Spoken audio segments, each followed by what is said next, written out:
Hello friends, कैसे हो आप सभी। मैं आपका फ्रेंड हैरी और मैं आपके लिए आज एक ऐसी वीडियो लेके आया हूँ जो मैं आपको बताऊँगा कि दुख के बड़े कारण कौन कौन से हैं। तो दोस्तों, अगर आपने अभी तक हमारे चैनल को सब्सक्राइब नहीं किया है तो प्लीज़ चैनल को सब्सक्राइब कर लें, वीडियो को लाइक कर दें, शेयर कर दें और कमेंट करके हमें ज़रूर बताएं कि हमारी वीडियो आपको कैसी लगी। तो चलिए, ज़्यादा टाइम आपका नहीं लूँगा और आपको बताता हूँ कि दुख के सबसे बड़े कारण। दुख के बड़े कारणों में से एक कारण है कि बीते हुए दुखों को याद करना और हमें बार बार वही सोचते रहना कि हमने ये किया वो किया। तो दुख का सबसे बड़े कारण ये भी है कि हमें बीते हुए दुखों का, बीते हुए पल का याद नहीं करना है और हमें अपनी लाइफ के ऊपर ध्यान देना है, फ्यूचर की तरफ ध्यान देना है। दूसरा इसमें ये है दोस्तों कि दूसरों पे सबसे ज़्यादा उम्मीद लगाना, खुद पे ट्रस्ट ना करना, दूसरों पे उम्मीद लगाना दुख का सबसे बड़ा कारण ये भी है। तो दूसरों से उम्मीद मत करें और खुद पर कॉन्फिडेंस रखें, खुद पर भरोसा करें, खुद पे ट्रस्ट करें और अपने फ्यूचर को मैच्योर करें। तीसरा कारण इसमें दोस्तों ये है कि बिना मांगे किसी को सलाह ना दें, क्योंकि वो आपकी सलाह का महत्व नहीं रखता है।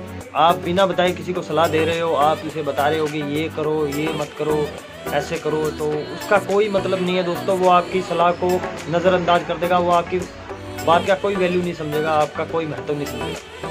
तो दोस्तों, किसी को बिना बताए, बिना पूछे किसी को सलाह मत दीजिए। बड़ा कारण ये भी है दोस्तों कि बिना बात के ही झूठ बोलना, अपनी बढ़ाई करना, मैं ये करता हूँ, मैं ऐसे कर सकता हूँ, मैंने ये किया, मैंने वो किया।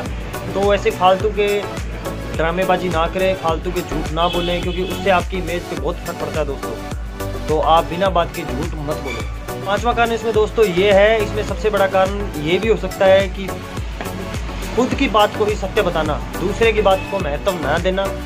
तो इससे लोग आपसे दूर होने लगते हैं कि वो इंसान खुद की बात को ही महत्व देता है, खुद की बात को ही सत्य बताता है, दूसरी बात का उसे कोई महत्व नहीं है, दूसरी बात को वो सुनता भी नहीं है। तो दोस्तों, खुद की बात को सत्य ना बताएं। हो सकता है कि आप सत्य हो, लेकिन ये जरूरी नहीं है कि सामने वाला भी झूठ हो सकता है उसकी बात भी सही हो। तो हमें गौर से सामने वाले की बात सुननी चाहिए, अपनी बात को ही सत्य नहीं बताना चाहिए। इसमें एक बड़ा कारण ये है दोस्तों कि समय का सदुपयोग करना, यानी कि हर काम है जो समय के अनुसार होना चाहिए, हर समय पर हर ऐसा काम होना चाहिए जो हमें उस समय पे करना चाहिए। अगर हम उसे लेट करते रहेंगे और हम उस काम को डिले करते रहेंगे तो उसका हमारे जीवन पर बहुत बड़ा प्रभाव पड़ता है और हम उस बात को लेके बैठ जाते हैं कि हमने उस टाइम ये किया होता तो शायद हमारी लाइफ में बहुत सी खुशहालियाँ होती या बहुत से हमें मोटिवेशन मिलते। एक दुख का कारण ये भी हो सकता है दोस्तों कि लेन देन का हिसाब ना रखना।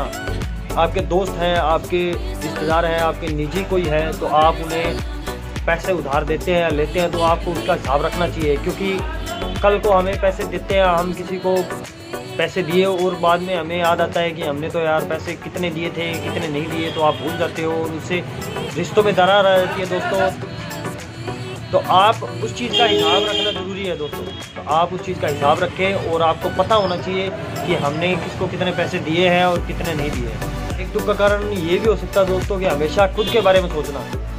हमारे पीछे हमारी फैमिली है, हमारे रिलेशन है, हमारी दोस्ती है, हमारा सब कुछ होता है, तो हमें उनके बारे में भी सोचना चाहिए दोस्तों। हमें हमेशा खुद के बारे में नहीं सोचना है, उनके बारे में भी सोचना है। उसी को आपकी ज़रूरत है और आप समय पर उसकी सहायता नहीं करते हैं तो वो कोई महत्व नहीं रखता दोस्तों कि आप दुनिया में हो या नहीं हो। तो दूसरों का भी ध्यान रखिए, बिना सोचे समझे खर्च करना।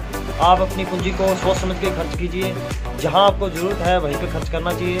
ऐसे ही कहीं हम जहां ज़रूरत नहीं है वहां खर्च करोगे तो बहुत ज़्यादा दुख आपको झेलने पड़ेंगे। अरे फ्यूचर के लिए हमें पूंजी बचा कर रखनी चाहिए, क्योंकि हमारे फ्यूचर के लिए पूंजी बहुत ज़रूरी है। हमें फ्यूचर के लिए बचत करनी चाहिए, बचत का पैसा ही आगे आके काम आता है। हमारी दर्द हो, कोई ऐसी कोई इमरजेंसी हो तो हमारे पैसे ही हमारे काम आते हैं, कोई रिलेशन या कोई दोस्ती या कोई काम नहीं आता दोस्तों। तो इसलिए पूंजी को सोच समझ कर लगाएं और सोच समझ कर ही बचाएं और बचाना ज़रूरी है। हाँ तो दोस्तों, मैंने आपको ये वीडियो में आपके जीवन के लिए बहुत अच्छी टॉपिक बताए हैं। तो आपको ये कैसे लगे हमें कमेंट करके ज़रूर बताएं, ताकि मैं आपके लिए और भी बहुत अच्छी वीडियो लेके आ सकूँ। तो